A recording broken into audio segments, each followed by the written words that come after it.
No, busqué antes de anoche. Anoche no No. busqué. Ah, sí, la Leí subí ayer. la biografía y leí todo, pero no, claro, no encontré las preguntas. No, ahora las busco otra vez. Dale. Sí, sí, están. Bueno. Bien. Em, bueno, después que entonces Karina los lean y qué sé yo, si quieren hablamos el jueves de cuándo tendrían que exponer y todo eso. Es decir, pero hay tiempo, no se hagan problema. Y bueno, y no sé si hay algún otro grupo que falta exponer, porque dado que les comento que hemos quedado pocos, no hay muchos, digamos, de los que habíamos empezado, que éramos más de 70, estamos en un promedio del 50% o menos. Entonces, por eso les pregunto si hay algún otro grupo que no expuso y que tenga que exponer. Igual, profe, por ahí algunos chicos la ven la clase asincrónicamente, no es que por ahí no están acá, pero después la miran o siguen el curso. No, está bien, Karina, yo no, a ver, lejos de mi intención está el dejar afuera a, a- a estudiantes, digamos, ni por broma, pero lo que quería era un poquitito, bueno, ver si hay grupos y todo eso que para irnos ordenando en cuanto a el cumplimiento de trabajos, todo eso, digamos, para que después no queden a últimos momentos, pues digo, eh, bueno, ahora el sábado que viene ustedes tienen el test de evaluación de unidad 3, que bueno, ahora la vamos a terminar vamos a terminar de ver los autores con Bourdieu. Y después viene el parcial. Pero digo, ya a partir de la semana que viene, yo les propondría que empecemos a trabajar sobre, valga la redundancia, el trabajo de integración final. Entonces,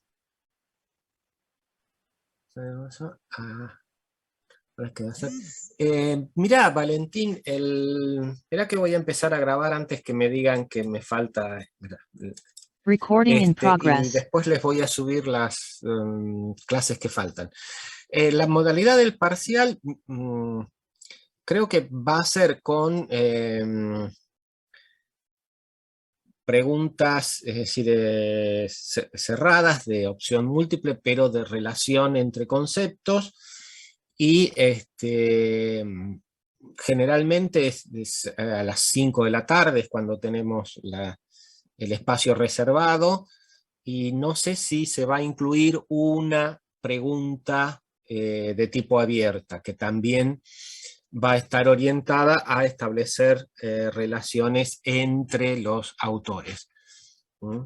Pero la modalidad más o menos va a ser esa, así que ahí no van a tener problema. En cuanto a eso. Bien. Seguimos un poquitito con Bourdieu, o no sé, ¿tienen alguna pregunta? ¿Lo vieron de nuevo? Si no, yo les empiezo un poquitito a comentar qué parte ya habíamos visto. Bueno, a ver, yo les comento y cualquier cosa ustedes me van preguntando, me van diciendo, agregando cosas. Les había dicho que el texto de Bourdieu era un texto polémico, digamos, en el sentido de que él no él, sino los tres autores van a establecer algún tipo o van a marcar precisamente las diferencias que tienen con la otra orientación, que es la orientación empirista. La orientación empirista en el sentido de lo que se sostenían los empiristas y de otro de estos, es decir, que es la posición, la expresa por ahí con cierta también claridad Augusto Comte del positivismo, sostienen que el proceso de investigación científica comienza con la observación, y que esta observación es una observación neutra, es decir, sin ningún tipo de presupuesto. ¿Por qué? Porque lo que hay que buscar y lo que hay que, digamos, obtener es que el objeto que uno está, digamos, que ha sido objeto, digamos, que valga la redundancia, que es objeto de investigación, se despliegue y muestre precisamente todas las propiedades por sí mismo. Yo les decía que ante esto, digamos, los autores, ¿qué es lo que hacen? Reafirman precisamente la posición contraria. Ellos dicen, si no hay una mirada teórica, digamos, no tenemos proceso de investigación. Y además dicen, bueno, el mismo objeto de indagación científica es un objeto construido, y un objeto construido teóricamente, teórica y conceptualmente. Esta era, digamos, la primera parte. Habíamos dicho, bueno, mencionan a una serie de autores, desde Saussure hasta Weber, pasando por Durkheim, Marx y otros más, que de alguna forma están diciendo esto. Y están diciendo esto no a partir de una posición filosófica, sino precisamente a partir de haber llevado adelante trabajos de investigación científica. Sentado este punto, digamos, de vista, o este punto de partida, ¿qué es lo que ellos van a hacer a posteriori? Y en lo que es, digamos, el segundo apartado, que es el de hipótesis y supuestos, ellos van a complejizar un poquitito más todo esto. ¿Por qué? Porque van a decir, bueno, en verdad ahora, digamos, nadie pone en duda de que para empezar a investigar hay que tener algunos supuestos o algunas cuestiones conceptuales que son anteriores, ni nada por el estilo. Dice, esto se acepta. Ahora, dice, esto puede llevar a la concepción de que acá hay un diálogo entre teoría y datos, etcétera, etcétera. Lo que ellos dicen es, no. Acá no hay un diálogo entre elementos simétricos, ¿no? ¿Por qué lo dicen esto? Porque ellos dicen, bueno, es decir, en verdad, si no partimos de un cuerpo de hipótesis fundamentadas teóricamente, lo que vamos a partir es, digamos, de un conjunto de prenociones sociológicas y no sociológicas, y por lo tanto, digamos, no vamos a construir un objeto de indagación científica. Por lo tanto, no es que estas dos entidades sean simétricas y dialoguen entre ellas, no. Vuelven a decir algo. La realidad no nos dice nada si no es interrogada. Y va a ser interrogada desde determinada concepción, digamos, conceptual, teórica, etcétera, etcétera. Y van a tomar un ejemplo. Ellos te van a decir, bueno, fíjense lo que pasó. Hay una investigación que es, que dio origen a un texto clásico en la sociología, que es The People's Choice, el pueblo elige, que es, me parece, de la década del 40, que lo hacen, es decir, Lasarfeld con otra serie de gente, que tiene que ver con cómo los medios influyen en la intencionalidad del voto. Y lo que dice un analista posterior de estos, que es Katz, dice, bueno, el hallazgo más significativo de esto, que es este proceso de two-step flow, o del flujo en dos tiempos, dice, en verdad es el que menos anclaje empírico tiene en esa investigación.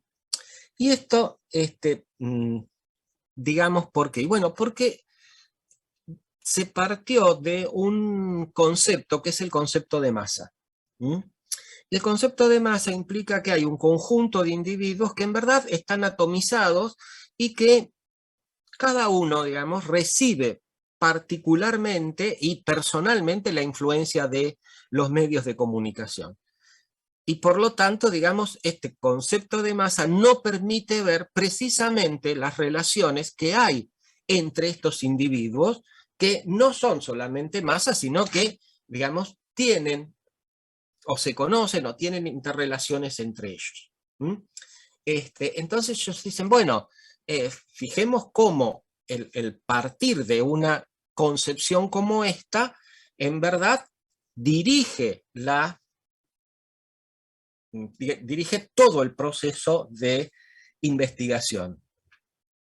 Pero además, digamos, lo que ellos también van a decir es que, digamos, la cuestión de la teoría está presente en todo el proceso de investigación científica. Y es más, que incluso los instrumentos y las técnicas de medición y las técnicas de recolección de datos suponen atrás cierta concepción teórica y también, digamos,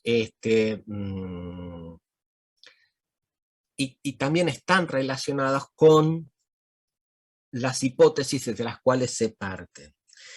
Y allí yo les voy a señalar esto y se los voy, digamos, a señalar con énfasis, porque es allí donde Bourdieu, Passerone y Chamboredon dan una definición, de metodología que yo les pido que le presten especial atención.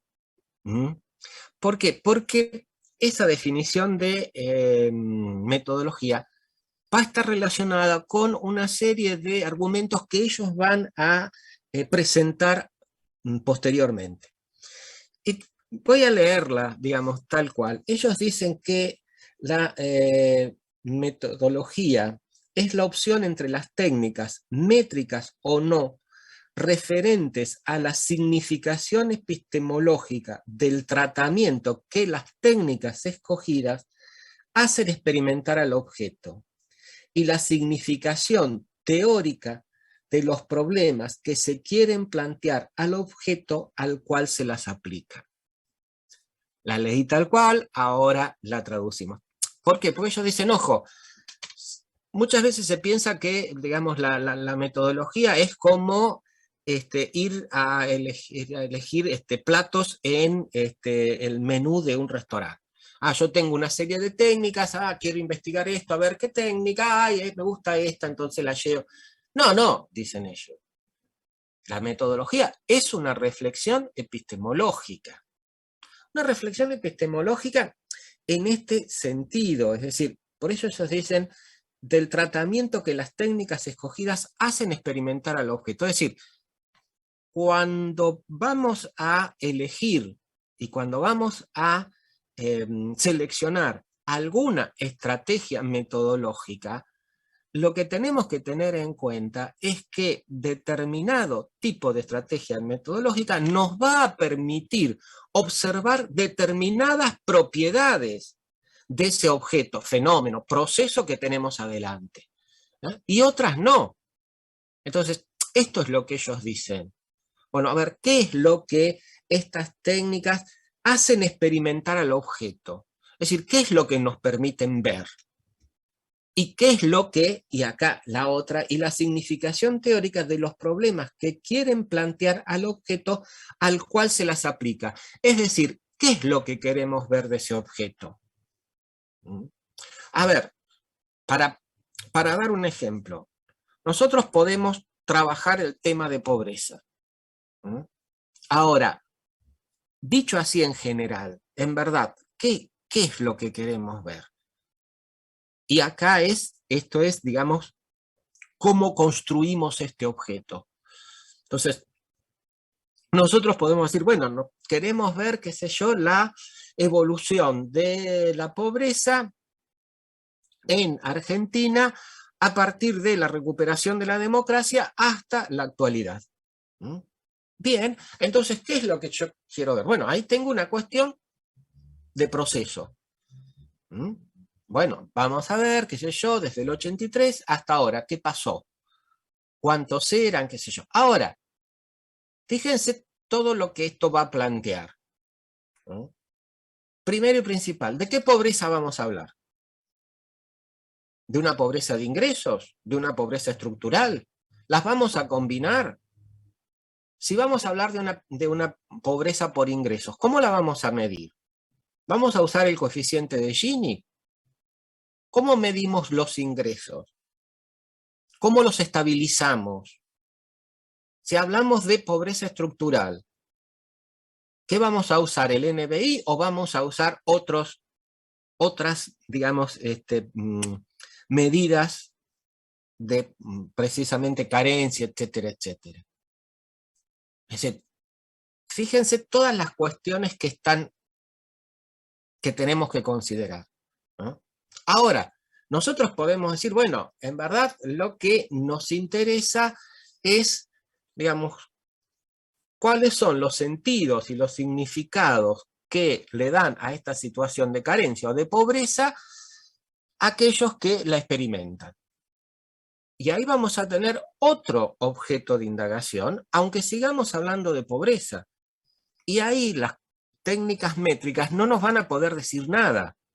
Vamos a tener que indagar desde las perspectivas, si se quiere, más de tipo weberiano o más de un análisis, digamos, de superestructural en términos de Marx, de cómo los pobres se ven a sí mismos, cómo ellos conceptualizan esta situación, es decir, el por qué están así, qué es lo que pasa, cómo se ven con referencia y en comparación con otros sectores, etcétera, etcétera, etcétera. Entonces, fíjense ustedes todo lo que implica esta cuestión de elegir estrategias de investigación.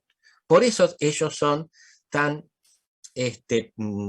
precisos. ¿Ah?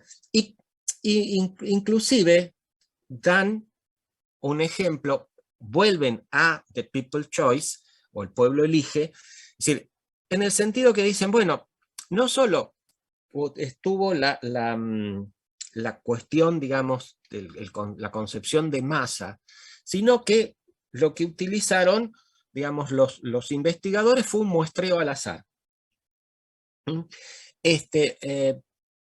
Por lo tanto, dicen, no solo desde la concepción de masa, sino desde la técnica que utilizaron, era muy poco posible captar este fenómeno o este proceso de este flujo en dos pasos o en dos tiempos o el two-step flow.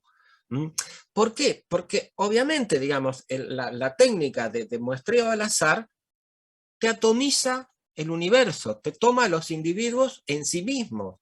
Entonces, lo que ellos dicen es, en verdad, si se hubiera querido trabajar con otra concepción para trabajar esto, se hubiera tenido que utilizar lo que era, digamos, un muestreo por conglomerados.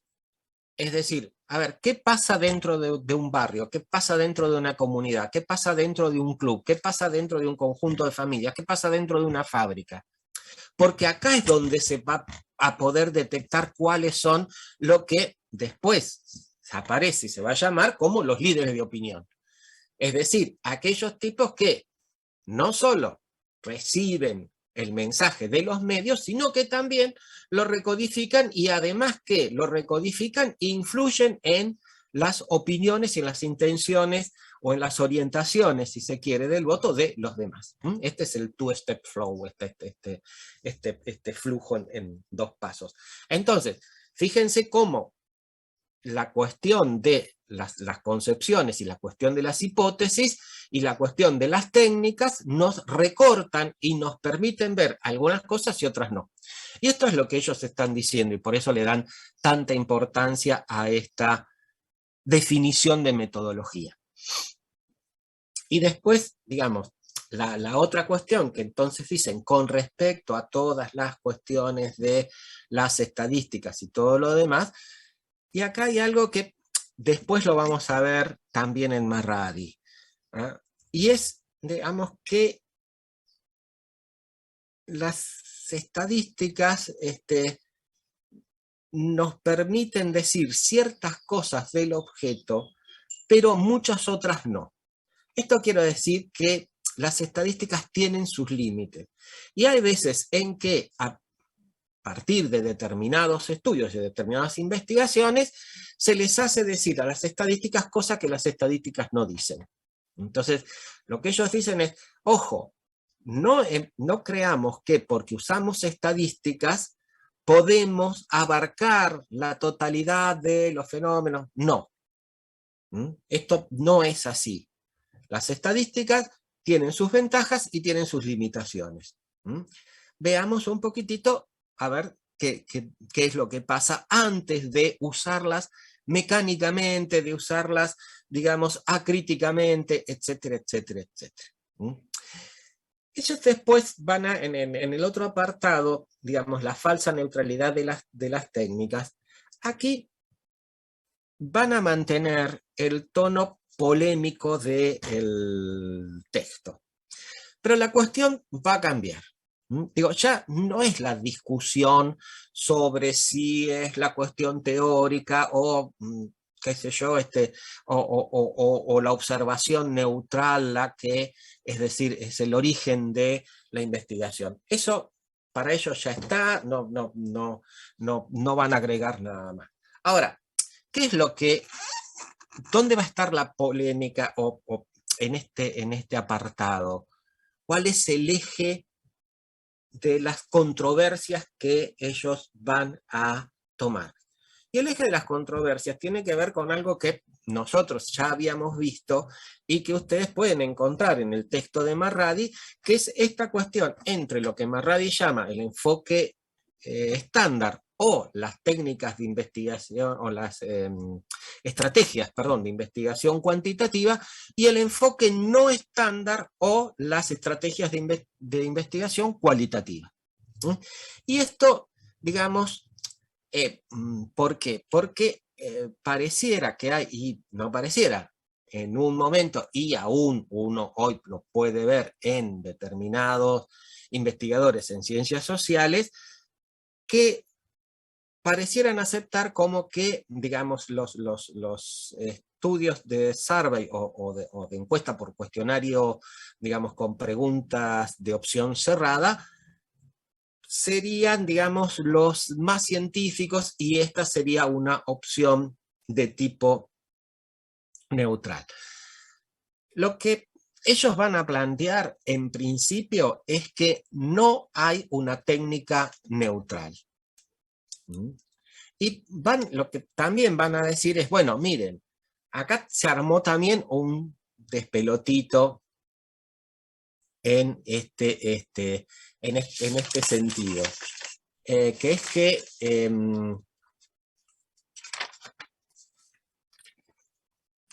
muchas veces, ¿se acuerdan cuando nosotros vimos Weber y que Weber decía, bueno, digamos, el investigador tiene su propia adhesión a valores y generalmente cuando hace una investigación, esta adhesión a valores está jugando. Entonces, para controlar eso, ¿qué es lo que tiene que hacer? Tiene que explicitar desde qué punto de vista está encarando esa investigación. Lo que Bourdieu, Chamboredon y Passerón están diciendo aquí es que esta cuestión de esta crítica, si se quiere, ideológica, o esta crítica axiológica, en verdad, digamos, parece sustituir a lo que sería una crítica a, digamos, o una posición de crítica epistemológica con respecto a los trabajos. Es decir, y ojo, lo que ellos dicen es que la neutralidad axiológica no es lo mismo que la neutralidad metodológica. Entonces yo dicen, bueno, veamos esto. Como yo les decía, bueno, esta entrevista de preguntas con respuestas cerradas aparece, digamos, como, o en esos momentos, hoy, digamos, a ver, aclaro alguna cuestión. Esta entrevista no dirigida o esta entrevista de preguntas con respuesta cerrada era una técnica o una estrategia que se utilizó durante mucho tiempo y que esto, digamos, de alguna forma implicaba el uso de encuestadores o se llevaba a cabo a partir de encuestadores que iban y timbreaban en las casas, qué sé yo. De hecho, digamos, los que nos recibíamos de sociólogo, el primer laburo que hacíamos era ese. ¿Por qué? Porque los tipos se ahorraban una serie de horas de capacitación y todo lo demás, es decir, porque bueno, lo mínimo que sabíamos hacer cuando salíamos de la facultad era ir a encuestar, ¿no? Sabíamos que no teníamos que cejar las preguntas, que no teníamos que inducir las respuestas, bueno, etcétera, etcétera, etcétera. Pero esta era una técnica, digamos, muy popularizada en los años, digamos, 70, años 80 y alguno en el 90. Hoy es una técnica que se utiliza, pero no mucho. Ha quedado en una posición marginal. ¿Por qué? Porque están las encuestas telefónicas, porque además los equipos digamos, las cuestiones de intención de votos, todas las encuestadoras, lo que hacen es precisamente ahorrar costos. Entonces, es decir, todo lo que evite un contrato con personas y además, digamos, no solo era que nos contrataban, sino que nos proveían la comida, bueno, todas esas cosas las están dejando de lado por las cuestiones más de tipo de encuesta telefónica y todo esto. Ahora, en esos momentos lo que ellos dicen, bueno, veamos esto que aparece como, digamos, la técnica más neutral. ¿Y qué es lo que primero dicen? Bueno, primero, digamos, si ellos van a empezar aquí una comparación con lo que se llama la observación etnográfica. Entonces ellos van a decir, bueno, esta encuesta en verdad es una relación social artificial. No es una relación social de las que generalmente se llevan a cabo dentro de una comunidad, dentro de una sociedad, etcétera, etcétera. ¿Por qué es artificial? Y bueno, porque hay un tipo que toca el timbre y empieza a preguntar. Obviamente que empieza a preguntar con el consentimiento del otro, ¿no? Pero, digamos, es una relación artificial. ¿Por qué es artificial? Porque en cualquier conversación no hay uno que pregunta y otro que responde, salvo que estemos en una situación de evaluación. Pero, no, si no, ¿qué es lo que hacemos? Charlamos. Che, no, mirá, bueno, ¿y cómo estás? Yo bien, ¿y vos qué estás diciendo? Bueno, entonces, es decir, por eso es una cuestión artificial. Segundo, es una relación forzada con el lenguaje. Es decir, ¿por qué? Porque generalmente las encuestas están redactadas en determinado lenguaje. Determinado lenguaje que de alguna forma también reconocen marcas de clase, en el sentido que son los lenguajes que utilizamos los sectores medios o los sectores altos, etcétera, etcétera. Por lo tanto, digo, si encuestamos a sectores que no son, o a gente que no proviene de esos sectores, obviamente esta distancia con el lenguaje se va a hacer más manifiesta y también va a ser un elemento de artificialidad en esta relación.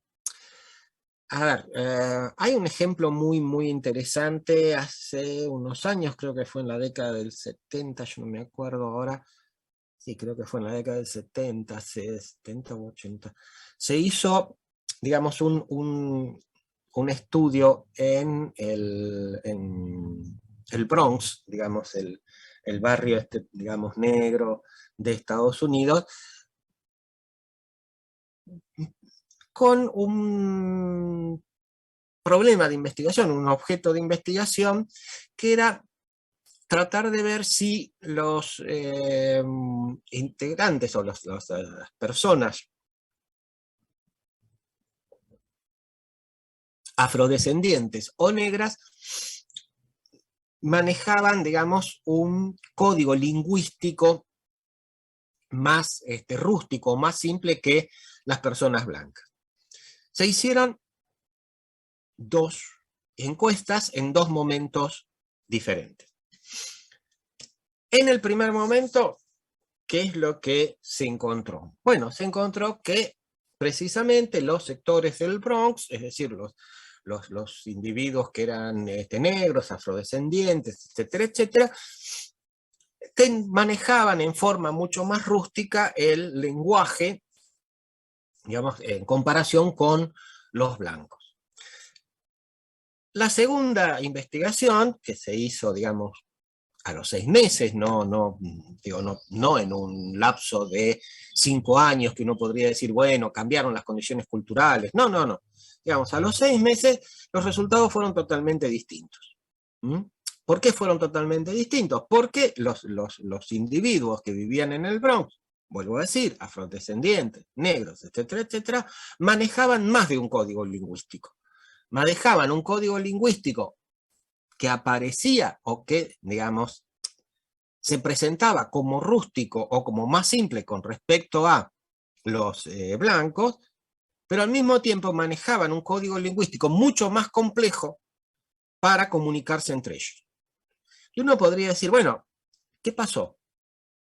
Digamos, ¿cómo las investigaciones sobre el mismo objeto y con las mismas orientaciones, etcétera, etcétera, dan resultados tan diferentes? ¿Qué es lo que había pasado?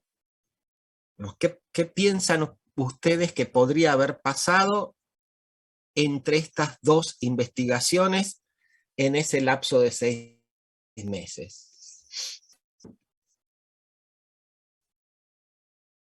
Escucho o leo sugerencias. ¿Qué pasó? ¿Hubo errores en el cuestionario? ¿No se trabajó suficientemente? Errores en la lingüística, en lo que significa, ¿puede ser? Puede ser. ¿Alguna otra?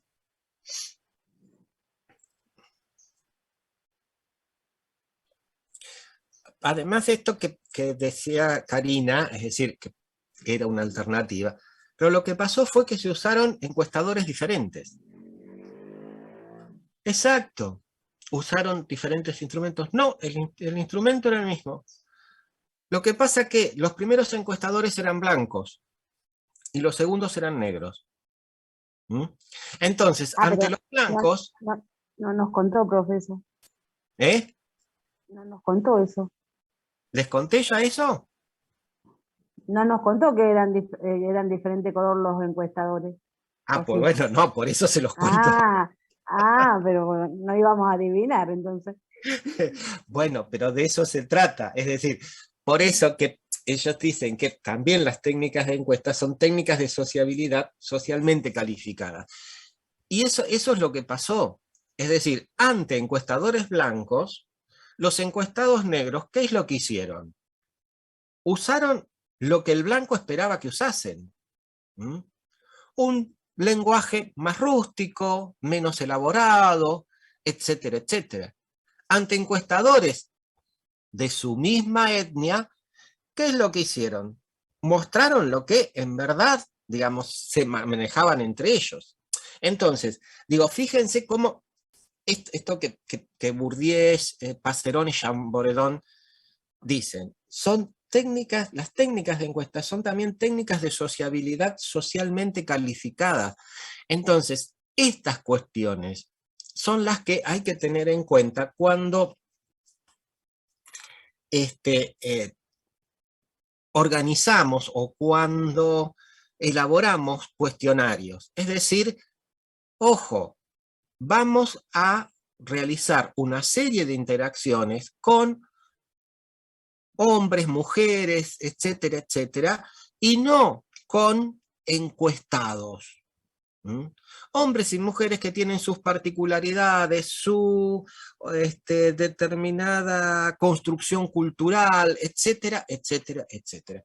Si nosotros no tenemos esto en cuenta, obviamente pueden pasar estas cosas que yo les comentaba.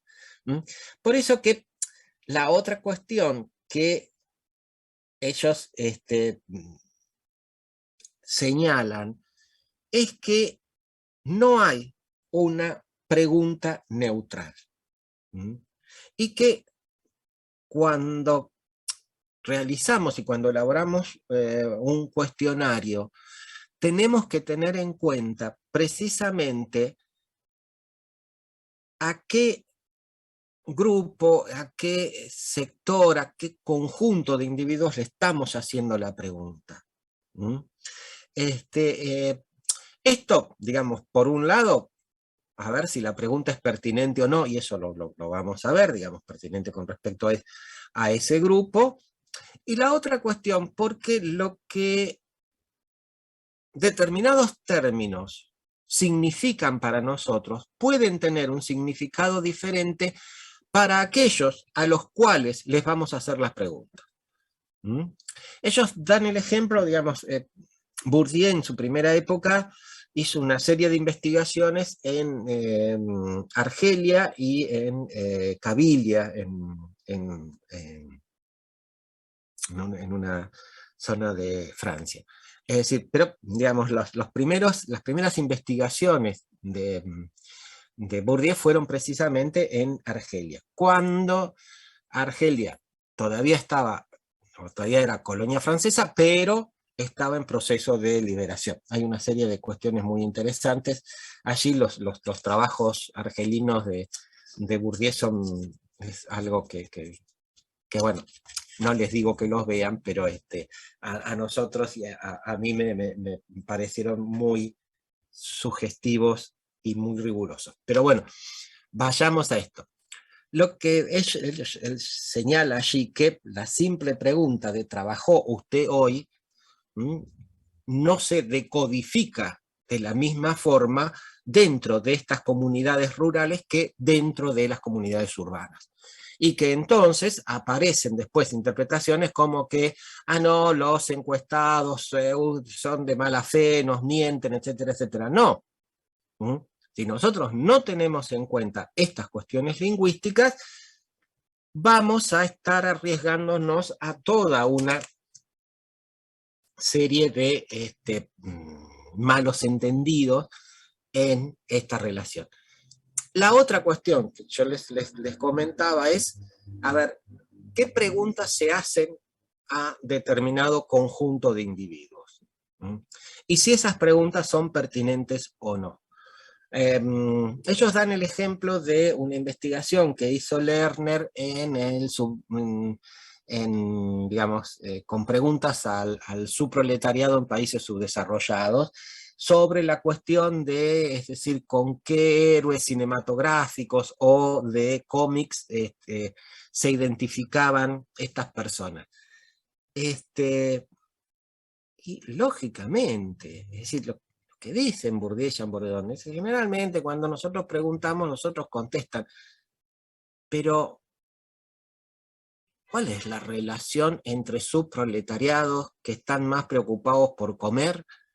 Y les voy a preguntar sobre su identificación con héroes cinematográficos. Digamos, ¿qué es lo que puedo sacar de allí? Entonces, por eso ellos dicen, bueno, no, esto más que un objeto es un artefacto. Chicas, chicos, si yo les pregunto a ustedes, si hiciera una encuesta y le dijera si es un ejemplo que doy casi siempre, si el futuro desarrollo de las centrales eléctricas atómicas tendría que llevarse adelante sobre la base de uranio en bruto o uranio enriquecido. ¿Qué me podrían decir ustedes? Yo les digo, si me hacen la pregunta a mí, digo que no tengo ni la más pálida idea. Exactamente. No tengo la más pálida idea. Entonces, es decir, ¿para qué hacer esa pregunta? Entonces, la cuestión es digamos, hacia dónde estoy orientando la investigación. Por eso que todas estas cuestiones tienen que ver con, yo les decía, la definición de metodología que ellos precisamente dieron anteriormente. A ver, ¿cuál es el instrumento? ¿Qué es lo que quiero averiguar? ¿Qué población tengo adelante? Es decir, a ver, también chicos, les digo, a mí cuando yo hacía esta cuestión de encuestador, me tocó ir a preguntar en una villa en Bahía Blanca si usaban, digamos, platos para diario y también usaban platos para las fiestas.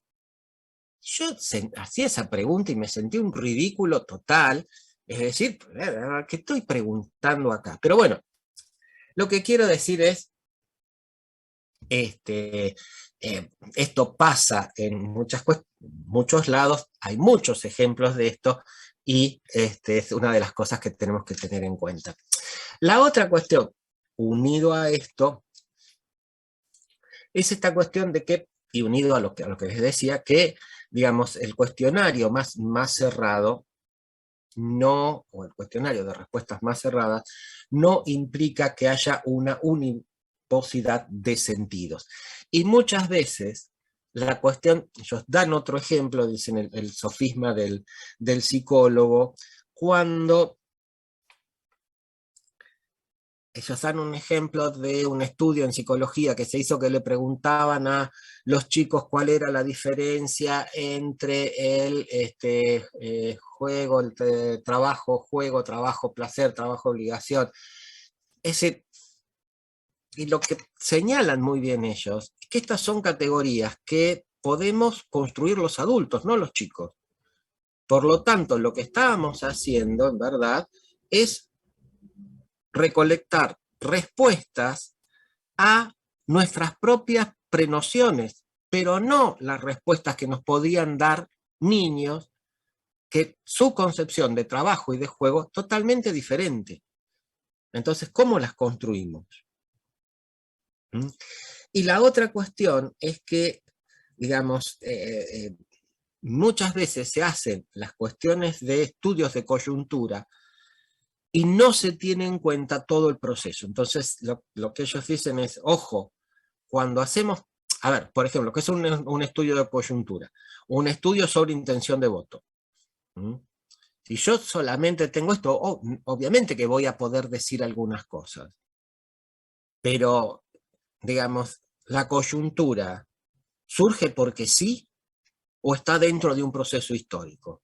Si no tenemos en cuenta cuáles son los procesos, digamos, anteriores a ese estudio de coyuntura, en verdad vamos a estar diciendo, o vamos a no decir una serie de cuestiones y de aspectos, o no tomar en cuenta una serie de aspectos que son significativos en estas cuestiones.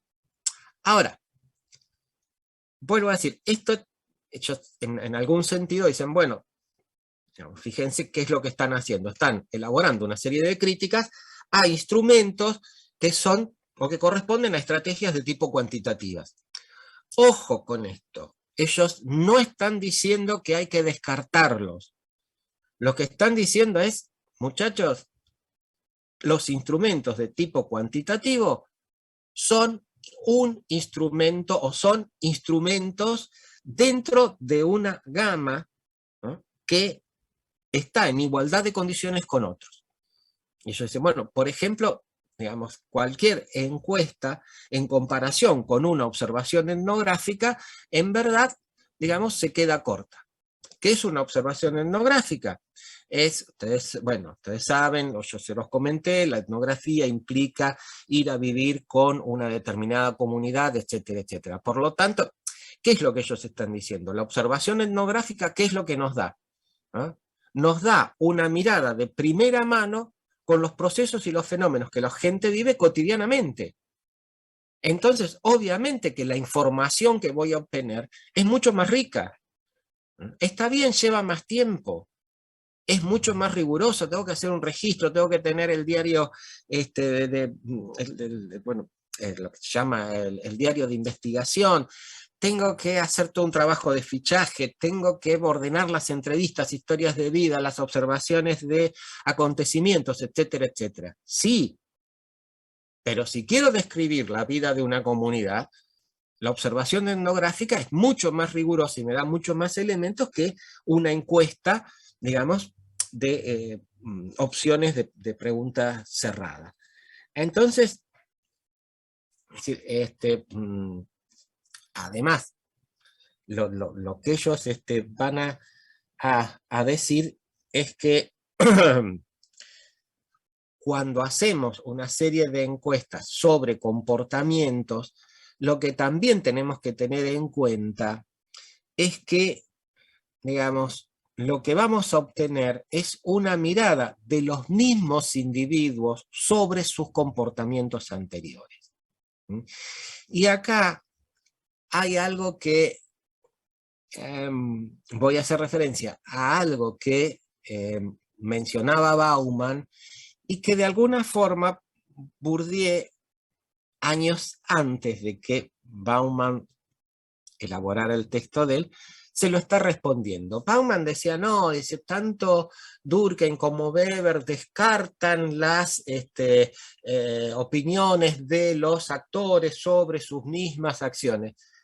No, digamos, no las descartan, las analizan.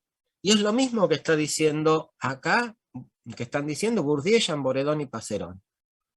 Ojo, digamos, no nos creamos que, digamos, la explicitación de la intención de una acción implica que esa acción se va a realizar. Y no nos creamos que los individuos tienen una memoria fotográfica, digamos, que nos va a permitir acceder a sus hechos anteriores de una forma neutral. No, hay una reconstrucción de esos hechos. Entonces, si nosotros no tenemos en cuenta esto, le estamos cerrando en el análisis sociológico. Entonces, ojo también con estas cuestiones. No es que no se tomen en cuenta las expresiones de los actores. Y en este sentido, el texto de Bourdieu, Chamboredón y Passerón hace una referencia a eso con anterioridad. Cuando ellos dicen se debe tener en cuenta los enunciados más insólitos, ¿no?, y más fantasiosos que recolectamos de los agentes. Pero los tenemos que tener en cuenta para comprenderlos, para explicarlos. No como explicación de su propia conducta. Entonces, esto también es lo que están diciendo aquí. Y la otra cuestión que ellos dicen, bueno, perfecto, tenemos entonces este tipo de técnicas cuantitativas, como les decía yo, y tenemos la observación etnográfica. Ojo, cuando ellos hablan de observación etnográfica, también están incluyendo una serie de instrumentos y de técnicas que corresponden a las estrategias no estándar, a las estrategias cualitativas. Por eso les decía, cuando hacemos observación etnográfica, y esto es ir a vivir con un grupo, las técnicas que se utilizan y los instrumentos que se utilizan son variados. Está desde la entrevista, la historia de vida, los grupos focales, las entrevistas grupales, la observación no participante, la observación participante en eventos, en determinadas festividades, etcétera, etcétera. Digamos, todo esto está dentro de la observación etnográfica. Entonces, cuando ellos hablan de la observación etnográfica, están hablando de este conjunto de estrategias de tipo cualitativa. Y ellos dicen, ojo, porque dice, también, bueno, acá hay como una cuestión de, no, sí, nosotros también usamos las estrategias cualitativas, ellos lo dicen de otra forma, pero dice, sí, son interesantes como cuestiones de sugerencia, qué sé yo, pero en verdad, si queremos hacer investigación, vamos a las técnicas de tipo cuantitativa o las estrategias estándar. Y lo que también, digamos, en un momento pasaba es que se decía, no, está bien, la observación etnográfica es para determinadas sociedades, determinados objetos, qué sé yo, pero si nosotros queremos analizar las sociedades contemporáneas, tenemos que caer en el uso de estrategias de tipo cuantitativas. Y lo que ellos dicen es algo que después se terminó aceptando y que hoy se usa. Ojo, no, las técnicas o las estrategias cualitativas, no hay ningún problema en usarlas en las sociedades contemporáneas. Ahora, lo que ellos dicen es ojo también con esto. Porque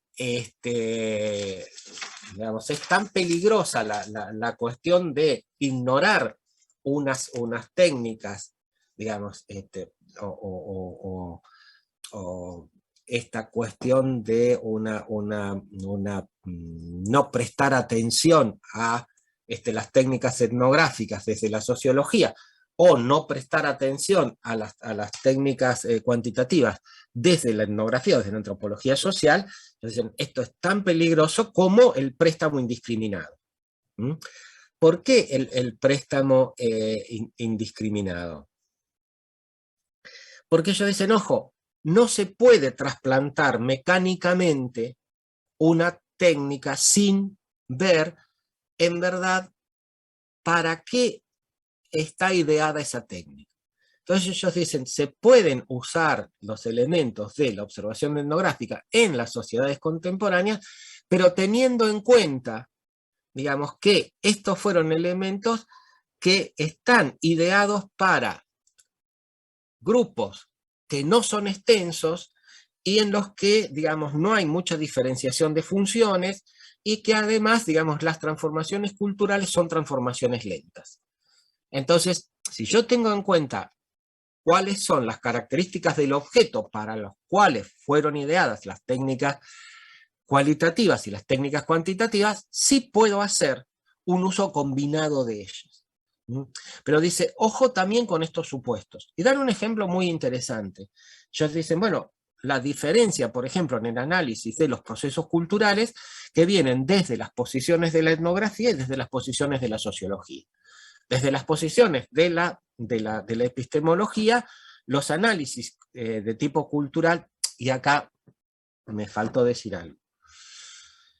Cuando ellos hacen toda esta revisión y toda esta comparación y todo este contraste o todas estas apreciaciones sobre los usos de las estrategias quanti y quali, es decir, no solo lo hacen referido a las técnicas y a los instrumentos de recolección de datos, sino también a las técnicas e instrumentos de análisis de datos. Y acá es donde dicen, bueno, con la observación etnográfica tenemos que tener ciertos cuidados. Uno de los ejemplos que dan es la cuestión del análisis cultural. ¿Por qué?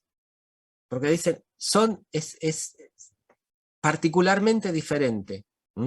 Cuando desde la etnografía hacemos, digamos, análisis cultural, ¿a qué nos estamos refiriendo?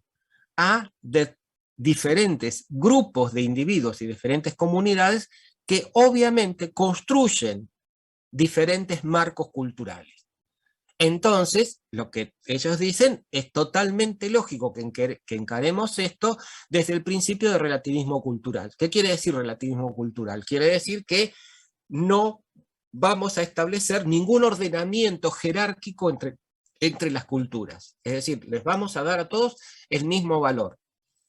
Es decir, ¿qué es lo que ellos dicen? Bueno, evitar lo que se llamó, o lo que en un momento se llamó, y lo que en algún momento se cayó, que fue, digamos, el etnocentrismo cultural. Es decir, sobre todo con los primeros antropólogos o los primeros estudios culturales que se hicieron, lo hicieron obviamente los países, o los administradores o las personas que venían desde los países europeos a las colonias, y por lo tanto ellos, si bien presentaban sus informes como una cuestión comparativa, la cuestión es que no era comparativa, sino que la que se colaba en el fondo era una jerarquía que exponía en el escalón superior a la cultura europea, y por lo tanto las demás eran acercamientos o cuestiones o que estaban, digamos, por debajo, o escalones por debajo de la cultura europea. Entonces ellos dicen, bueno, obviamente estas cuestiones fueron superadas por la observación etnográfica, Y aquí sí, si nosotros vemos diferentes culturas, no hay ningún tipo de problema en partir para el análisis de esta cuestión de este relativismo cultural. Es decir, todas las culturas tienen el mismo peso y lo que nos interesa es ver cómo amalgaman en forma diferente determinados elementos, como, qué sé yo, la cuestión de la familia, de los dioses, de los intercambios, de las relaciones de producción, etcétera, etcétera, etcétera. Bien. Ahora, dice, ¿qué es lo que pasa? Si nosotros hacemos un análisis cultural de las sociedades contemporáneas y lo hacemos desde el principio del relativismo cultural, le estamos cerrando. ¿Y por qué le estamos cerrando? Y porque, a ver, las diferentes, digamos, culturas o los análisis socioculturales, quiere decir, de las culturas que construyen los diferentes sectores sociales en nuestras sociedades, no tiene que perder de vista que estas diferentes construcciones culturales se ubican jerárquicamente. A ver, digo, no es lo mismo decir que el músico preferido de uno es Bach o Schubert a decir que es la Mona Jiménez.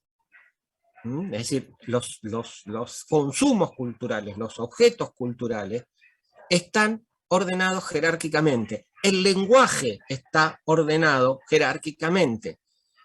El uso de determinados giros, de determinadas acortamientos de palabras, por ejemplo el pa, en vez del para, o voy de en vez de voy a. Son cuestiones que de alguna forma marcan diferencias culturales y estas diferencias culturales están ordenadas jerárquicamente. Entonces, por eso la cuestión es que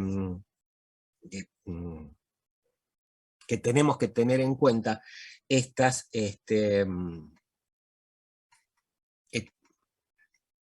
tenemos que tener en cuenta todas estas cuestiones cuando vamos a usar diferentes técnicas o técnicas, digamos, que están elaboradas para un determinado objeto y las trasladamos a otro. Ahora, conclusión de esto, ¿qué es lo que ellos dicen? No hay una técnica universal, no hay una técnica que yo pueda usar para todos los objetos, y no todas las técnicas son aplicables a todos los objetos. Por eso esta cuestión de la reflexión epistemológica de lo que es la metodología, etcétera, etcétera, etcétera. Una vez cerrado para ellos esta polémica, dicen, bueno, vamos a ver de acá en más cómo seguimos y cuáles son aquellos instrumentos que nos permiten, digamos, avanzar dentro de la investigación en ciencias sociales a cuestiones de descubrimientos y cómo además podemos utilizar elementos de otras disciplinas en esta, digamos, construcción metodológica o en esta cuestión de investigación en las ciencias sociales. Y ahí ellos van a hablar de lo que son las analogías y la construcción de hipótesis. Y van a hacer referencia a dos cuestiones. Una es el análisis eidiético de Husserl y otros son los tipos ideales, que estos ya los vieron, de Weber. Ustedes me preguntarán, bueno, volvemos con las cuestiones, digamos, fáciles, qué sé yo, ¿qué es el análisis eidético de Husserl? Bueno, a ver, el término eidético, tiene diferentes significados. Se habla de memoria eidética a aquella memoria que nosotros también llamamos memoria fotográfica. Yo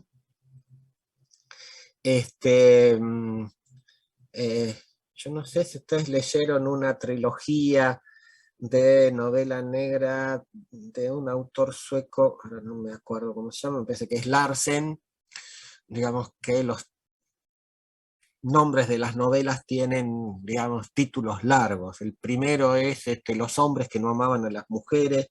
El segundo es la niña que soñaba con un fósforo y un galón de gasolina, algo por el estilo. Bueno, y la tercera es Las corrientes de aire, bueno, no me acuerdo ahora. A ver, ¿a qué voy con esto? Allí hay un personaje que es Salander, que es una chica jovencita, una hacker genial, que tiene este tipo de memoria, ¿no? Puede ver una página y reproducirla tal cual, digamos, aunque la vea solamente unos segundos. Esta es la memoria idética. A eso se refiere en Bourdieu, Champollion y Pascal, no. Lo que se refieren es a la cuestión eidética desde el punto de vista filosófico, es la captación de la esencia por intuición. Es decir, ¿qué es lo que captamos? Lo central de los fenómenos, de los procesos. Esta es el análisis eidético, es decir, el quedarme con lo central, con los rasgos más significativos de un determinado proceso, fenómeno, etcétera, etcétera. ¿Y por qué hablan también del tipo ideal? Bueno, porque en la construcción del tipo ideal pasa algo similar. Lo que pasa es que el análisis eidético de Husserl supone que esto lo captamos intuitivamente. En tanto, el tipo ideal es una construcción racional, donde racionalmente vamos a elegir una serie de aspectos que para nosotros resultan centrales de un determinado fenómeno o proceso social. Sin embargo, los dos apuntan hacia eso. Y esto, digamos, ¿por qué? Y por qué pasó, dice, bueno, ¿por qué esto? Porque dice, bueno, el tipo ideal dice, es, digamos, una cuestión de proximidad con la realidad, porque nos permite medir la distancia en que el tipo ideal o que la realidad se aleja del tipo ideal y por lo tanto nos permite, digamos, esta cuestión de determinación. ¿Se acuerdan cuando yo les decía, bueno, utilicemos los tipos ideales de dominación legítima, que teníamos tres, el tradicional, el carismático y el racional legal? Y uno podría decir, bueno, a ver, si nosotros queremos decir en Argentina cuál es el tipo el tipo ideal de dominación legítima, decimos el legal racional, pero dentro de esta dominación legítima hay también modos, digamos, que tienen que ver con lo tradicional, de Larson, del 2005 al 2007. Exacto, Winiverse, sí, de Larson. Yo me parece, les dije Larsen, no, es Larson. Sí, es la trilogía. Bueno, ahí hay un personaje, hay dos personajes. Uno que es un periodista especializado en economía, y Lisbeth Salander, que es la hacker. Es decir, que es Lisbeth Salander es la que tiene esta memoria eidética o esta memoria fotográfica. Gracias por, como siempre, por las precisiones, Winiver, en cuanto a las referencias bibliográficas, o de novelas, si ustedes quieren. Bueno, volviendo a la cuestión, el tipo ideal me permite esto, pero ¿hacia dónde apuntan ellos? A que la construcción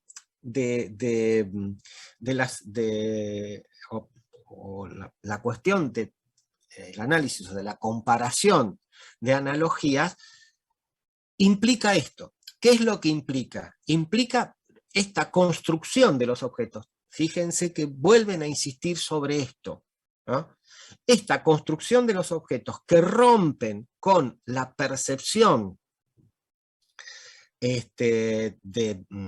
común de los procesos, de los objetos, pero que acá necesita todavía una mayor elaboración. ¿Por qué? Porque nos estamos quedando con los rasgos más centrales de estos procesos. Y cómo esta cuestión es lo que nos va a permitir precisamente la cuestión de comparación. Pero ellos dicen, bueno, ¿cuándo llevamos adelante una comparación de analogías? Llevamos adelante una comparación analógica cuando lo que vamos a comparar son las relaciones entre relaciones de los fenómenos y de los procesos. Es decir, ellos después van a trabajar esto en el último punto, que es, digamos, modelo y teoría, ¿no? Es decir, y van a empezar con una definición de modelo, que se las leo. Ellos dicen que un modelo es cualquier sistema de relaciones entre propiedades seleccionadas, abstractas y simplificadas, construido conscientemente con fines de descripción, de explicación o previsión, y por ello plenamente manejable. Fíjense cómo lo que están diciendo, la construcción de un modelo tiene que ver con esta cuestión de un análisis eidético en Husserl, tiene que ver también con esta cuestión de los tipos ideales en Weber. Es una cuestión abstracta, simplificada, que podemos controlar, etcétera, etcétera. Ahora, lo que ellos dicen es, no lo confundamos con la realidad. Y ahí empiezan a diferenciar lo que son modelos mecánicos, que dice, bueno, acá en los modelos mecánicos, ¿qué se acentúan? Se acentúan las semejanzas superficiales. Y son, dice, aquellos modelos que no pueden guiar al descubrimiento. ¿Por qué? Digamos, porque en verdad avanzan sobre las cuestiones de semejanza. Ellos dicen, ojo, no confundir semejanzas con analogías. Hablamos de comparación de semejanzas cuando nos quedamos con los rasgos más superficiales. Hablamos de comparación de analogías cuando lo que establecemos o lo que vamos a comparar son las relaciones entre las relaciones de esos procesos y de esos fenómenos. Por eso que ellos van a hablar de que los modelos analógicos son los que buscan, digamos, la comprensión de los principios ocultos de las realidades que interpretan. Es decir, ¿cuál es este conjunto de relaciones que está atrás de estos fenómenos? Y lo que ellos, digamos, también van a insistir aquí, y por ahí lo vemos como, digamos, lo vemos mejor con el ejemplo. Ellos dicen, bueno, por un lado que el modelo proporciona un sustituto a la experimentación. Tengan en cuenta que ellos también mencionaron anteriormente lo que eran los experimentos ideales de Galileo, que ellos dicen, bueno, es decir, primero él armó el modelo y después, a partir del modelo, lo chequea o lo confronta con la realidad. Entonces, esta cuestión de, nuevamente, armar teóricamente, armar desde lo conceptual una especie de entidad que nos permita establecer relaciones entre esos aspectos, y después vemos cómo funciona. Pero lo que ellos dicen, bueno, ¿por qué avanzar en cuanto a los modelos analógicos? Y ellos dicen, bueno, precisamente porque es esto lo que nos puede llevar al descubrimiento, es esto lo que nos puede llevar a ver cuáles son las semejanzas entre objetos total y absolutamente distintos, o que aparecen como distintos a la percepción cotidiana o a la percepción vulgar, pero que en verdad tienen lógicas de construcción que son precisamente muy similares, y por esto se pueden comparar, y no solo se pueden comparar, sino que además las podemos utilizar analógicamente para trasladar a otro conjunto de problemas y ver qué es lo que pasa allí. A ver, ¿qué es lo que ellos están diciendo? Chicas, chicos, yo vengo señalando cada vez que hablamos de Durkheim, que Durkheim concibe a las sociedades analógicamente con los cuerpos biológicos, o sea, o con entidades biológicas, con cuerpos de animales, con cuerpos humanos. ¿Pero por qué? Porque podemos encontrar en las sociedades el referente al hígado, el referente a los, digamos, los órganos de la vista o el corazón. No. ¿Qué es lo que está diciendo Durkheim cuando presenta su modelo de sociedad? Bueno, acá hay elementos que tienen funciones diferentes y que entre ellos hay relaciones, y que estas relaciones se establecen para el mantenimiento del todo.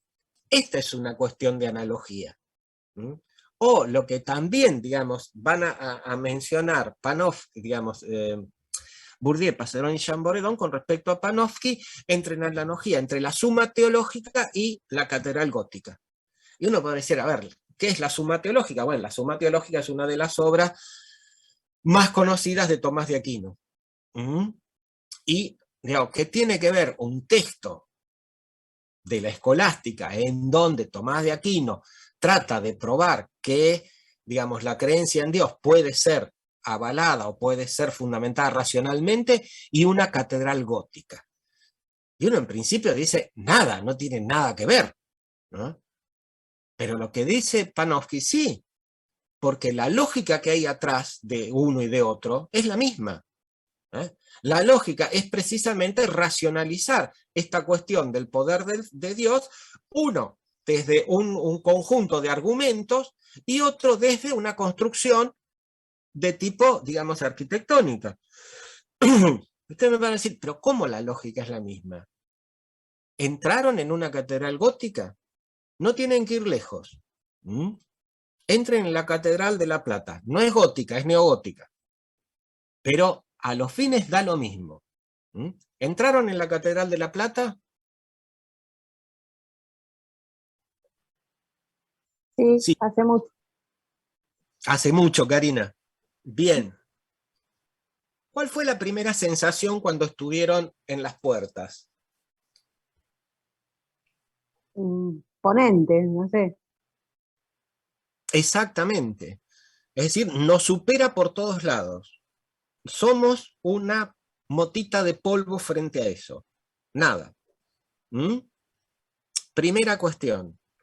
Frente a Dios somos, digamos, una cosa, digamos, un detalle. Segunda cuestión. ¿Qué pasa cuando entran? Y según la percepción, profe, es como tenebroso. A mí, no sé, a mí me da la sensación tenebrosa. Bien. Oriana, que entraste, ¿cuál es la sensación?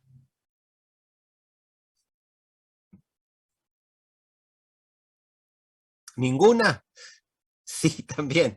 Sí, exacto. Pero, a ver, fíjense esto. ¿Con qué nos encontramos cuando entramos? Con un camino central que termina ¿en dónde? En el altar. A los costados, una serie de bancos, etcétera, etcétera. Y allá a lo lejos, como les digo, el altar. ¿Cuáles son los elementos o los espacios que están iluminados?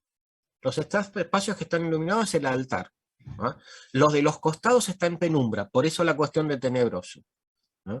Y el camino central. ¿Qué nos está diciendo eso? Que los seres humanos estamos entre tinieblas. Por eso estas cuestiones de los costados. Argumento de Tomás de Aquino. ¿Cuándo salimos de esas tinieblas? Cuando tomamos el camino recto. ¿Cuál es el camino recto? El camino de la fe. ¿A dónde nos lleva el camino de la fe? A la luz, que es el altar. ¿Dónde está quién? Dios. Entonces, es decir, fíjense cómo a través de este análisis de las relaciones, se puede comparar un estilo arquitectónico con un escrito de tipo teológico como es la Suma Teológica de Tomás de Aquino. Y fíjense cómo conjugan estos elementos.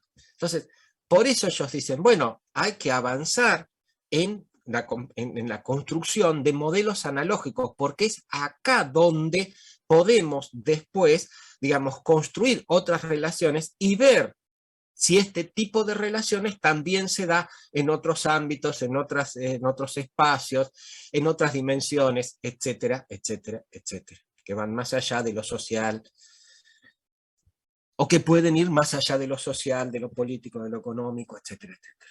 Bien, hasta aquí la construcción del objeto, o los hechos se construyen, o el texto de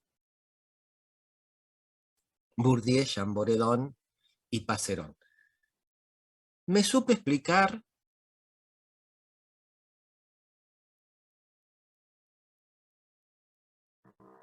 Sí, profe. Sí, bien. Sí. Nosotros cuando trabajemos en el trabajo integrador, ¿qué vamos a usar todos estos conceptos para trabajar, digamos? No, no tanto, Karina. Bueno, gracias, Winiver, que me decís que se entendió. No, es decir, a ver, lo que vamos a trabajar es más en cómo construimos desde el tipo o desde el punto de vista de la precisión, cómo construimos un problema de investigación. Pero yo no les puedo pedir todo este análisis,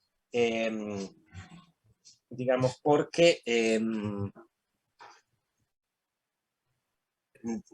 un cuatrimestre yo no puedo pedir ni puedo exigirles a ustedes que manejen en profundidad las cuestiones teóricas de los diferentes autores. Entonces, todo este trabajo de lo que puede ser un análisis teórico y una construcción de hipótesis relacionadas teóricamente y todo lo demás, no se los puedo pedir. No, es decir, a ver, es algo que a nosotros nos lleva un tiempo construir. Hay equipos de investigación que se dan por ahí un semestre para construir el objeto de investigación.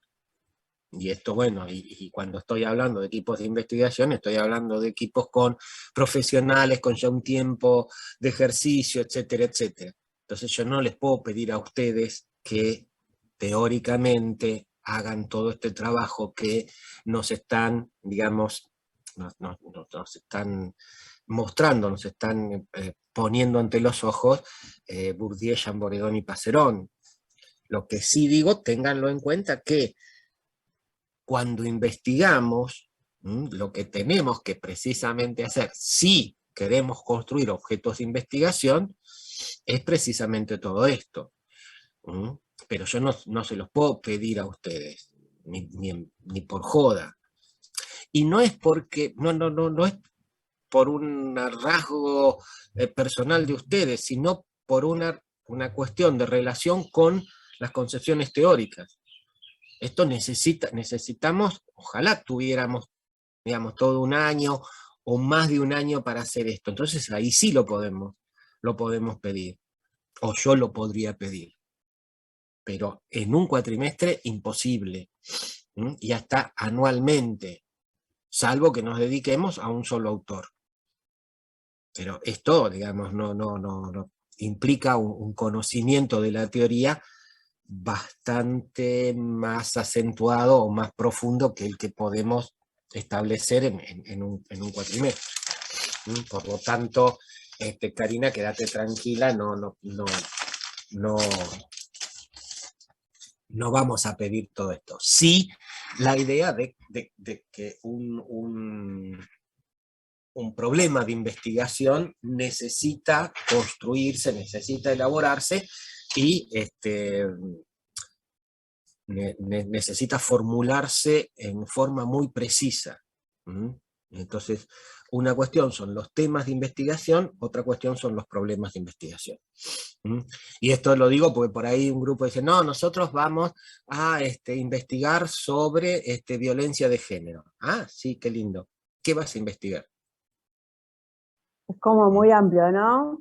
Yo Exacto. estuve leyendo el libro y es como que para empezar a estudiar, primero sacar los prejuicios afuera, o sea, blanquear la mente, nada de lo que yo pienso es como es, o sea, no existe lo que yo pienso. No. Eso, y después reducirlo, es como que enmarcarlo a lo mínimo y es como que le vas sacando cosas para hacerlo cada vez más pequeño y ahí arrancar, ¿no? Claro. E ir agregando. No, sí, es así como vos decís. Lo único que yo te diría, no es más pequeño, sino es más preciso. Por ejemplo, yo les decía, bueno, el tema es violencia de género. Ese es el tema. Ahora, ¿cuál es el problema? Bueno, una de las cuestiones que yo puedo decir, bueno, a ver, una de las cosas que me interesa ver es cómo se plantea esta relación entre géneros, por ejemplo, en las letras de rock desde el 83 al 2000. ¿Cuál es la imagen de la mujer? ¿Cuál es la imagen de la relación? O, qué sé yo, o dentro de la cumbia villera. Que tenemos como, qué sé yo, esas cosas que, traicionera, bueno, qué sé yo, me traicionaste, te voy a robar. Es decir, ¿qué pasa? Eso puede ser una cuestión de investigación. La otra, ¿cuáles fueron las políticas del Estado en cuanto a protección de violencia de género en, qué sé yo, el ámbito de la provincia de Buenos Aires desde el 2000 al 2016? El otro, ¿cómo son presentadas los hechos de violencia de género en los medios de comunicación gráficos? O las canciones, exacto, Winiver, las canciones de Cacho, o las letras de tango. Es decir, ¿cómo se presenta? Es decir, ahora, fíjense, y acá puedo seguir mucho más, puedo seguir con la cuestión de qué pasa con las estadísticas, qué pasa con los femicidios, es decir, cómo son tratados estos temas digamos, y cómo son recepcionadas las denuncias, por ejemplo, en el Poder Judicial. Es decir, Profe, entonces, sí, Karina, es decir, decime. no, hablando de esto de violencia de género, y que que es un tema que se está tratando y que parece que no entra en la cabeza de nadie, porque se siguen, o sea, no bajan las estadísticas. Pero ahora con toda esta cosa mediática que surge, y le voy a sacar un tema que es cholulo, pero que está en todos los medios, como ser el caso de Johnny Depp y la ex mujer, en donde se hace el juicio por difamación, y donde hay una alta tasa de seguidores que apoyan a Johnny, por ejemplo, a Johnny Depp. Mujeres y hombres. Creo que nadie está a favor de Amber Heard, ¿no? Cuando estamos hablando de lo contrario, más que nada por la violencia que sufren las mujeres. Y salta este caso mediático donde nada, todo lo contrario y por lo que yo veo, ¿no? O no escucho otra cosa que no sea apoyar a Johnny Depp en este caso. Es como un tema de estudio nuevo, ¿no? Que sucede y que Sí. no está a la luz, digamos, o no es visible. Existe mucho para la mujer y también para el hombre, o es nuevo para el hombre. No sé.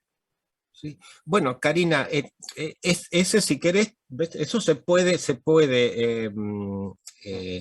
presentar como un problema de investigación. Es decir, a ver, ¿cuáles son los sentidos y los significados, digamos, que hacen que este conjunto de personas tome este tipo de posiciones? ¿Qué es lo que argumentan? ¿Por qué apoyan a esto? Es decir, entonces, un proyecto de investigación puede centrarse en un caso. La cuestión es cómo lo construimos. Por eso te digo, por ahí, antes que dar una respuesta apurada, uno podría decir, bueno, a ver, ¿qué pasa con esto? ¿Cómo se construyen las tomas de posición con respecto a esto? ¿En base a qué significados? ¿A qué sentido? Entonces, fíjate todo lo que hay allí para indagar. O como dice Winiverse, el caso de Heard Deep también, digamos, muy polémico. Entonces, digo, ¿cómo se construyen o cómo se elaboran estas construcciones de sentido que la gente hace y que aplica después a sus juicios? ¿En base a qué? ¿A qué elementos culturales? ¿Cómo recortan este hecho y cómo lo reformulan? Eso te da todo un proceso de investigación que puede ser muy interesante. Ahora, fíjense, perdón, estoy con Karino, nombré a Karino Winiver, pero digo es para todo. Fíjense cómo digamos, en un tema que nosotros esbozamos y que mencionamos así alegremente, hay o entran un conjunto de problemas y cómo, digamos, lo que tenemos es que precisar qué aspectos vamos a ver. Esto es clave para la construcción de un problema. Si yo no puedo fijar cuáles son los aspectos que me resultan más significativos de esto, no tengo un problema de investigación. Y entonces voy a estar dando vueltas tipo, digamos, el caballo de una calecita. Trum, trum, trum, trum, pero no voy a salir de ahí. Entonces, por eso les digo, sí, la cuestión es construir el problema. No con toda la complejidad con que Bourdieu, Chamboredón y Passerón nos exigen que lo hagamos a quienes compartimos las profesiones dentro de ciencias sociales. Y digo las profesiones dentro de ciencias sociales porque no solo es para los sociólogos, sino para economistas, politólogos, antropólogos, etcétera, etcétera, etcétera. Bien, hasta acá. Entonces quedamos, está claro, me supe explicar, me dijeron que sí. ¿Quieren que vuelva sobre algo, que retome alguna cuestión?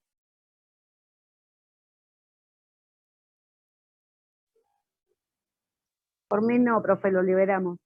Gracias. No, digo, no, porque si no, en lo que nos queda me gustaría, digamos, si es que ustedes están, digamos, con el campo atencional que todavía les da para algo, bárbaro, entendimos, Facundo, buenísimo, bárbaro, es lo que yo pretendo.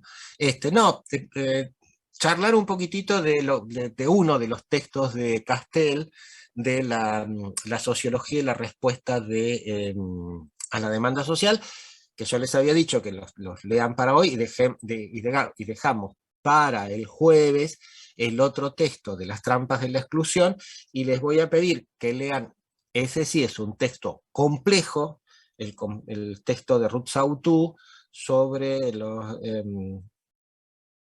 reproducción y cambio en la estructura social, algo por el estilo. Yo ahora no me acuerdo bien el título, pero digo, encaremos ya los textos. En la unidad 4 hay dos textos que son bastante complejos. Uno es el de Ruth Sautou, que por eso les pido que lo veamos el jueves que viene, y el otro es nuevamente Bourdieu con los modos de dominación. Entonces, como ya se va acercando la fecha del parcial, digo, quiero trabajar esos dos textos con ustedes para que queden claros. En cuanto al texto de Castel de la sociología y la respuesta a la demanda social, creo que es un texto de lectura bastante fluido, incluso mucho más que el de las trampas de la exclusión, en donde, digamos, Castel, como él lo dice, va a presentar una serie de posiciones que son de tipo personal, pero que tienen que ver con un tema que despierta ciertas polémicas en cuanto a qué es lo que se entiende por demanda social, y él va a empezar a decir, bueno, a ver, Carlos, por ahí los colegas dicen que bueno, que uno no tiene que un poco estar, digamos, liberándose de esta demanda social para el trabajo de investigación, que lo que importa más que responder a una demanda social es avanzar en el conocimiento, etcétera, etcétera. Pero dice, el trabajo sociológico cada vez más responde a determinadas instituciones que nos piden una serie de elementos para resolución de problemas prácticos. Por lo tanto, cada vez más se está respondiendo a esta cuestión de una demanda social. En este caso, a partir de las instituciones. Y él dice, bueno, por ahí esta cuestión de decir, bueno, liberémonos de la demanda social, etcétera, etcétera, es caer, digamos, en lo que él llama una posición de puritanismo sociológico. Es decir, como que bueno, la sociología tiene sus propios problemas, su propia esfera, y se va a dedicar a eso, y esta cuestión de la demanda social es un trabajo menor, sí, lo tenemos que hacer, pero menor. Y él dice, no. Es decir, y retoma a Durkheim cuando Durkheim dice, bueno, a ver, si no la investigación sociológica no sirve para que alguien, digamos, lo use como insumo para tomar decisiones, bueno, no, digamos, pierde muchísimo sentido. ¿Mm? Y dice, bueno, dentro de esta cuestión general, dice, bueno, yo voy a empezar por una... ¿Querés decir algo, Karina? Perdón, profe, me quedé con el micrófono. No No, estaba revisando ¿en qué texto estábamos hablando? no, estamos hablando del texto de Robert Castell sobre la demanda social, la ¿Y sociología y cuáles la son respuesta. y cuáles son los complicados? Así los anoto. No, que digamos, les decía que en este texto él va a presentar lo que son sus posiciones con respecto a un cierto grado de polémica en cuanto a si la sociología, digamos, tiene que orientarse a responder a las cuestiones que le plantea una demanda social, o si de alguna forma, digamos, tiene que seguir su propio plan de investigaciones que tienen que ver más con cuestiones que se pueden plantear desde la teoría y que tienen que ver más con el profundización y el incremento del conocimiento sobre determinados problemas, etcétera, etcétera. Entonces, él lo que va a decir es, bueno, cada vez más tenemos mayor exigencia de responder a la demanda social. Y el refugiarse en esta cuestión de poder decir, dejemos esto de lado, él dice cierto comportamiento que él llama de un puritanismo sociológico, como diciendo, bueno, cuidemos esta cuestión del saber. Y aquí retoma algunas cuestiones de los clásicos, entre ellos Durkheim, que dicen, bueno, a ver, si vamos a analizar la sociedad, si vamos a tratar de comprenderla, si vamos a tratar de explicarla, vamos a tratar de preverla, bueno, es decir, esto quiere decir que estamos elaborando conocimientos que también tienen una utilidad social. Entonces, es decir, que responden precisamente a esta cuestión de la demanda social. Dice, bueno, dentro de esto que llamamos demanda social, es decir, en forma así tan general, él dice, bueno, yo voy a empezar primero con una cuestión que parece también como muy polémica, que es la relación de los profesionales de la sociología con los medios.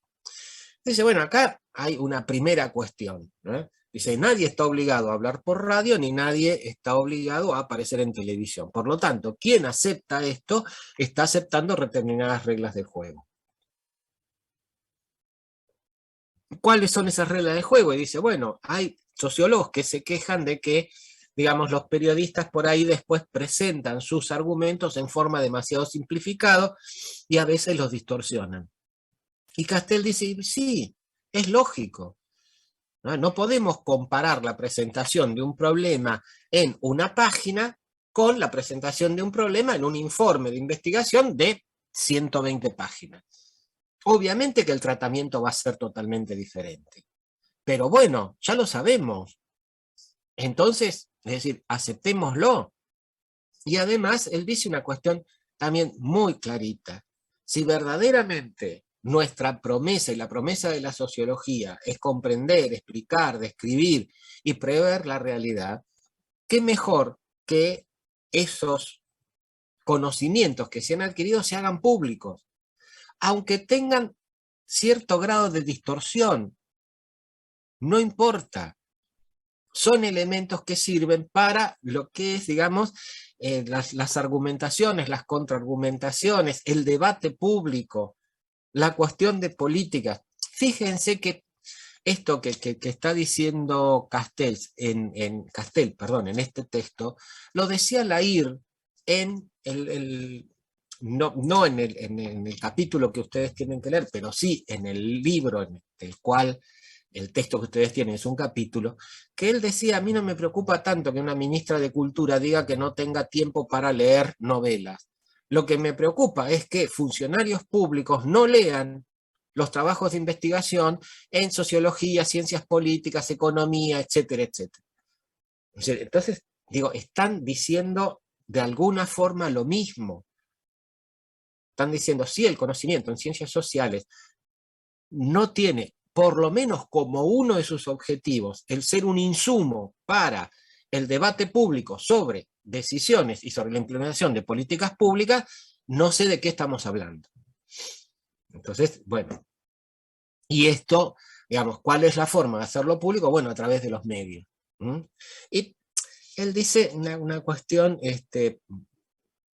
señala, dice, los sociólogos tendrían que dar cuenta, dice, ante el público en general, y no solamente ante las instituciones que los controlan, o de control de las investigaciones, y su grupo de pares. Recuerden lo que decía Bourdieu en el campo científico. Está bien, podemos, digamos, estoy de acuerdo con Castel, pero lo que sí es cierto es que, digamos,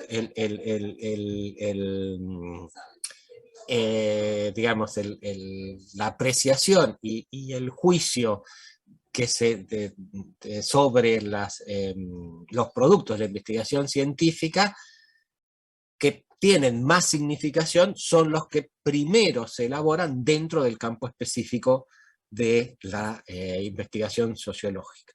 Digo, a pesar de que hablemos de eso. Entonces, es decir, más allá de esta relación con los medios, en donde Castel señala esto y dice, bueno, otra de las cuestiones que nosotros tenemos que también manejar con esto, y esto es una cuestión de cada uno, es, digamos, saber qué es lo que vamos a ir a decir a determinados, digamos, a determinados medios. ¿Por qué él dice esto?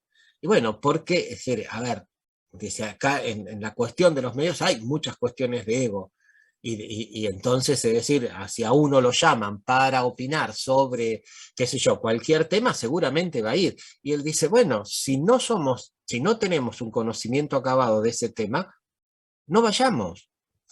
¿Para decir qué? Lo mismo que dice el sentido común, pero con otra terminología, no sirve.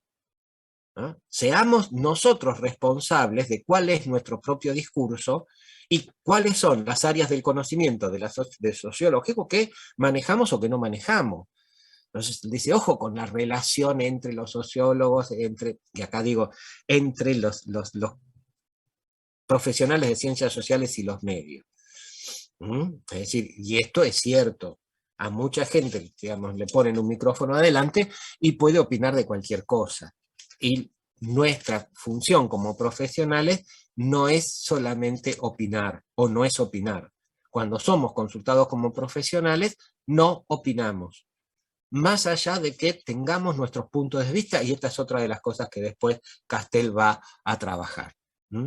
Pero él dice, bueno, dejemos esta cuestión de los medios. Ahora, ¿qué es la cuestión de responder a la demanda social? Y él va a usar un término que él va a hablar de configuraciones problemáticas. Él dice, bueno, el responder a las demandas es responder a estas configuraciones problemáticas. ¿Por qué configuraciones problemáticas? Porque nos cuesta comprenderlas y aún, digamos, nos cuesta comprender cuáles son los procesos y aún más controlarlas. ¿Y cuáles son, digamos, estas configuraciones problemáticas?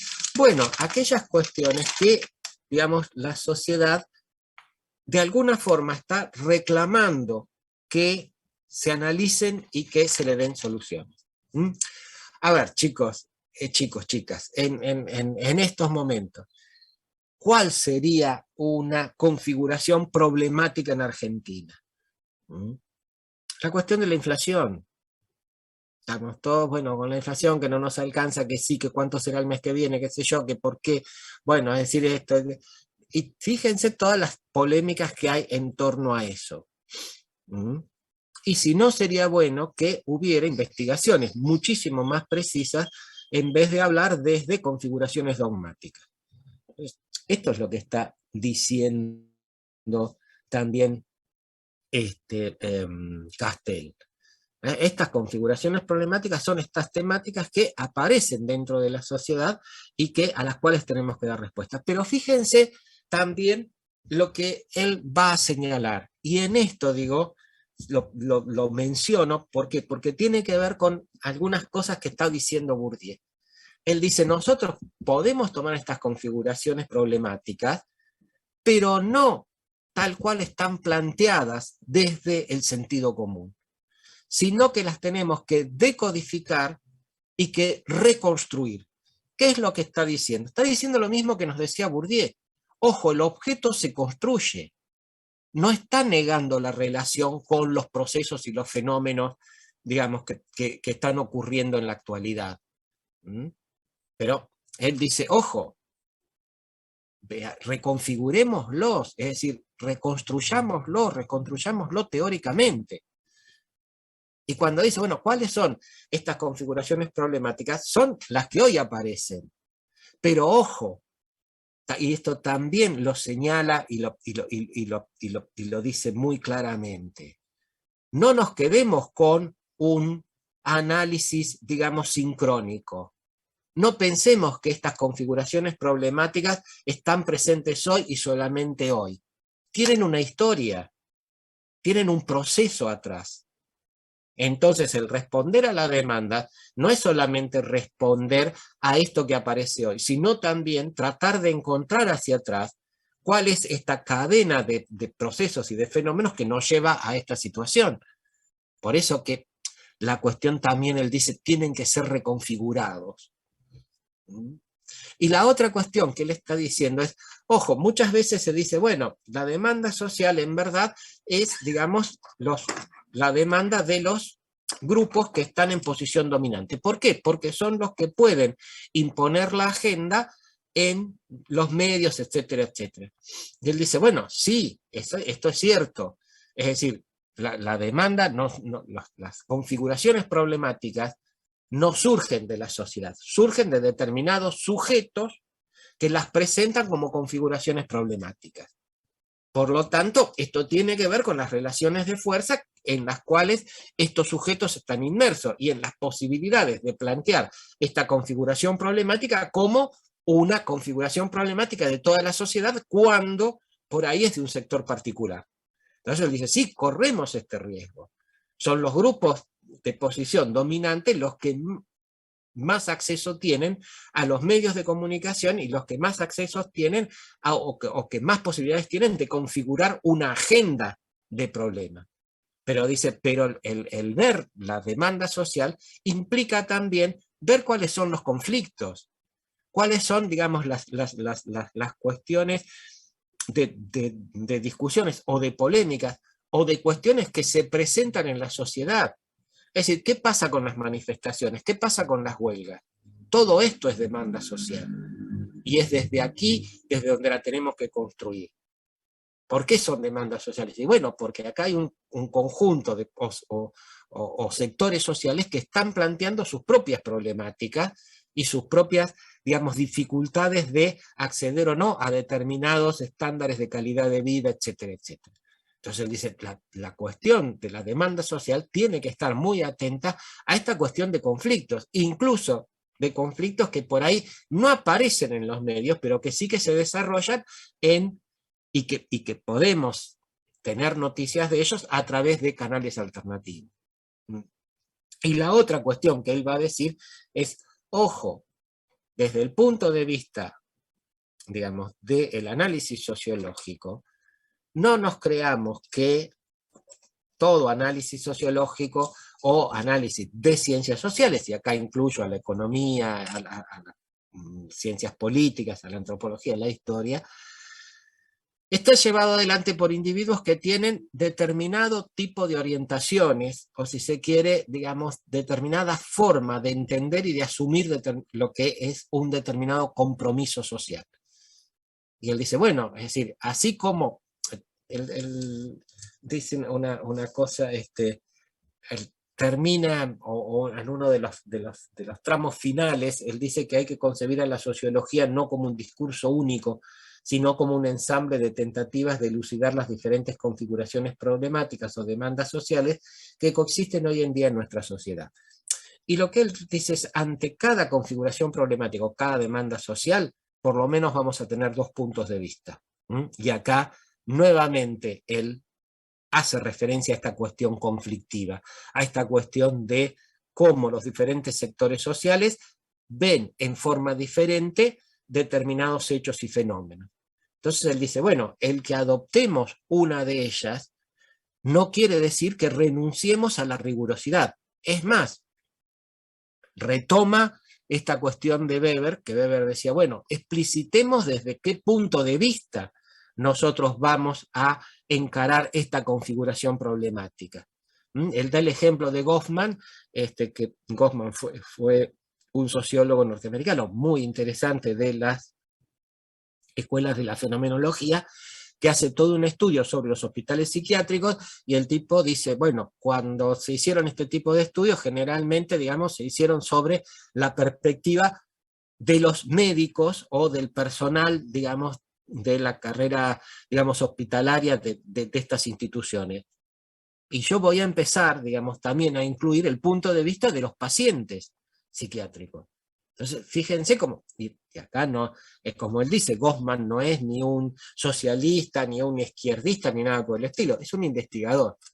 Ahora, él dice, el que nosotros partamos de determinada posición, o que tomemos determinada posición frente a los conflictos sociales, no nos excusa ni nos libera de la construcción teórica y rigurosa de cómo, digamos, reconfiguramos esta problemática social y cómo la investigamos.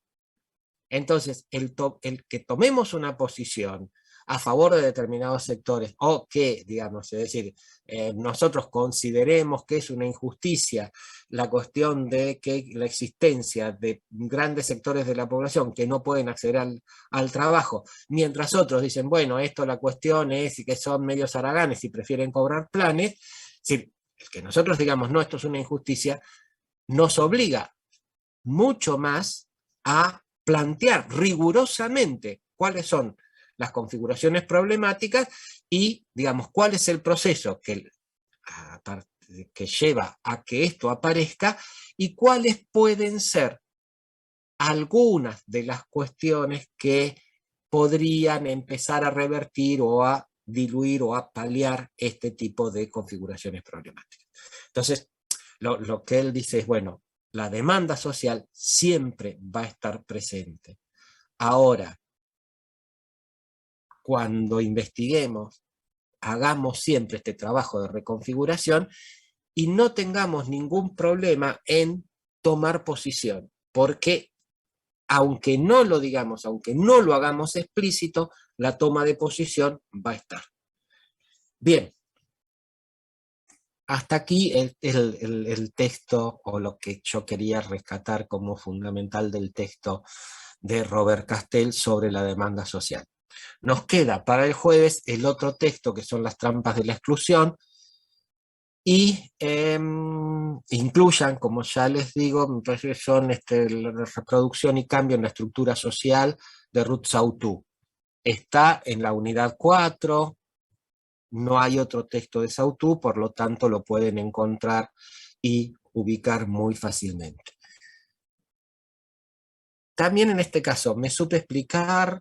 ¿Quieren que vuelva sobre algún aspecto? ¿Les quedan preguntas? Bárbaro, Silvia. Bárbaro, Oriana. Bueno, gracias, Silvia. No hay que aclarar nada, está claro, bárbaro. Gracias, Ana Paula.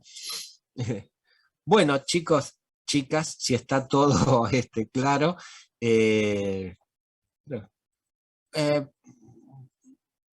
Silvia, pero sí, cuando expondría, bueno,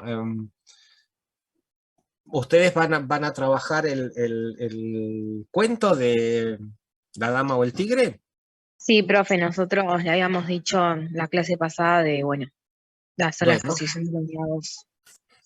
Mirá, lo charlamos el jueves, porque yo no tengo claro, a ver, este sábado ustedes tienen el test de la unidad 3 y yo no me acuerdo cuándo es el horario, es el día del parcial, yo no sé si es...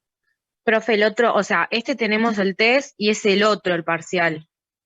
Bueno, entonces, a ver, yo les diría, retrasemos la exposición para después del parcial.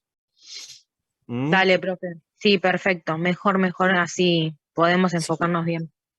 No, y así yo puedo también trabajar los textos de la unidad 4. ¿Eh? Listo, dale, profe, perfecto. ¿Qué unidades? Profe, en el parcial entra hasta la 4. Sí, entra sí, acá también, es decir, no sé quién es COM2, no sé el nombre. Pero sí, es unidad 1, 2, 3 y 4. a Nosotros ya, desarrollar, ¿eh? a desarrollar algunas consignas, ¿es? En principio van a ser preguntas de relación, pero con opción múltiple. ¿Eh? Y creo que va a haber, no sé, eso ahora es una de las cuestiones que teníamos que terminar de definir, que puede haber una pregunta abierta en la cual ustedes, digamos, tienen que exponer, por decirlo de alguna forma, pero la mayoría van a ser preguntas con respuesta de opción múltiple. Lo que sí desde ya les digo son preguntas de relaciones entre conceptos y entre autores. ¿Mm? Eso sí, pero son preguntas de opción múltiple. La Profe, mayoría. Puede haber ¿relación tipo de autores de la misma unidad o puede ser, no sé, la unidad 1 con la 3, por ejemplo? puede ser de la 1 con la 3, puede ser de la 2 con la 4, y también, digamos, la mayoría son relaciones de autores dentro de la misma unidad. ¿Por qué digo de la 2 con la 4? Porque, por ejemplo, en la 2 tenemos los clásicos y en la 4 tenemos una serie de problemas. Entonces, o de problemáticas que hoy se están trabajando o que hoy ocupan la agenda, podría decir, de las investigaciones en ciencias sociales y que de alguna forma toman elementos o conceptos